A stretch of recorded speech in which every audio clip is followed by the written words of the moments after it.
बेदही के गावे छे त हम कोना गावे गणेश भैया जी नाल ने बुलावे अहां दोनों ने बुलावे माता बहन सब पीछे पीछे ताली बुलाता अपने से जोर से अपने से गाती गणेश भैया जी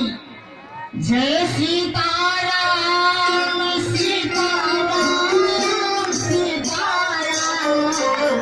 सीताराम जय सीताराम जय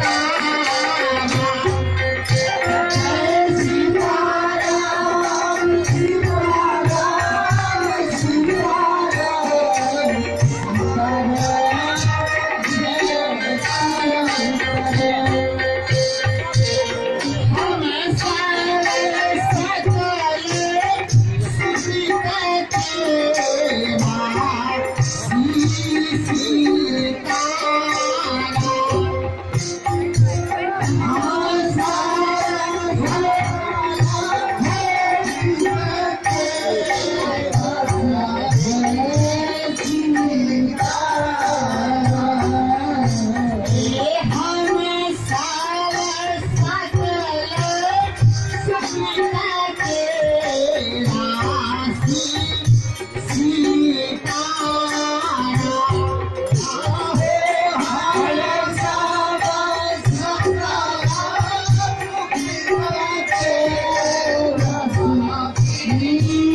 गणेश भैया जी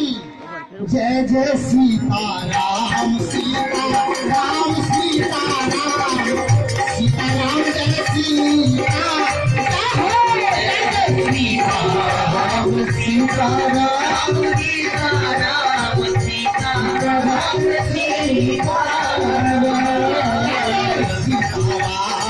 सीताराम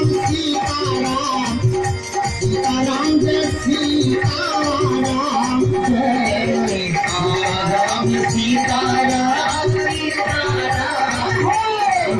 सीताराम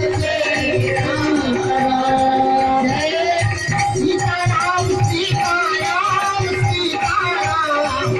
सीताराम जय सीताराम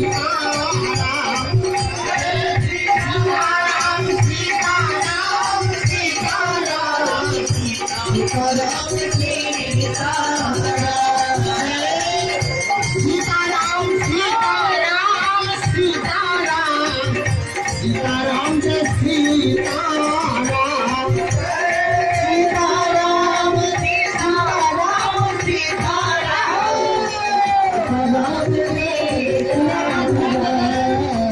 हेलो छे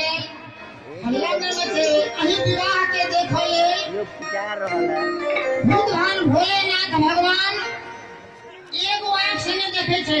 केगो आंख से देखे छे हमर ब्याह से जने छे बतेता इंद्र भगवान आज पुरंदर सन को नाही 1001 से इंद्र भगवान दर्शन कलते राम विवाह के हम सब जाने छी एक एक देवी देवता ऊपर से विवाह के देख रहल छे फूल बरसा रहल छे ओई विवाह में आके हम सब हल्ला मचबै छी केहन अभागा छी आओ बुलावे के बाद भी तैलक हम सब बिचारी जय जय सीता राम सीता राम सीता राम जय जय जय सीता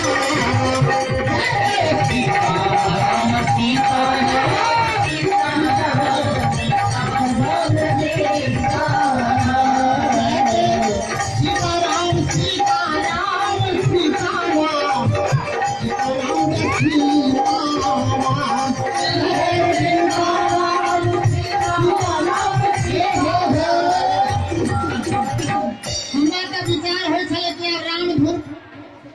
पूर्णाहुति हो जाए भगवान के लीला अगर रही, लेकिन हमें नरेश भैया के बुझाइए कोनो बात के उधारी लेवे छिए लेवे करते नरेश भैया जी 1 साल में 3 साल में भगवान के नाम में ताली बुलाओ, हाँ हाथ खोलो। कहा के यह चिंता होया कि उधारी लेवे छे जो कि हमें ना लेते कि जय जय सीता राम सीता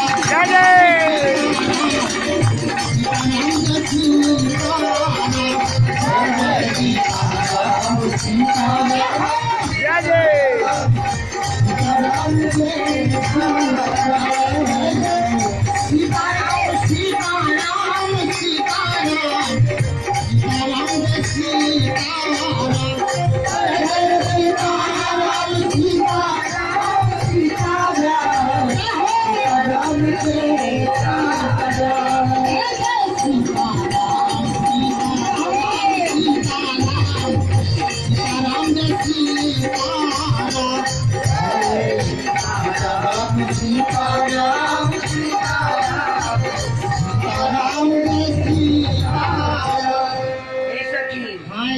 सुंदर भाव जहाँ दिलिए तो एक राम सागर भगत जी छथिन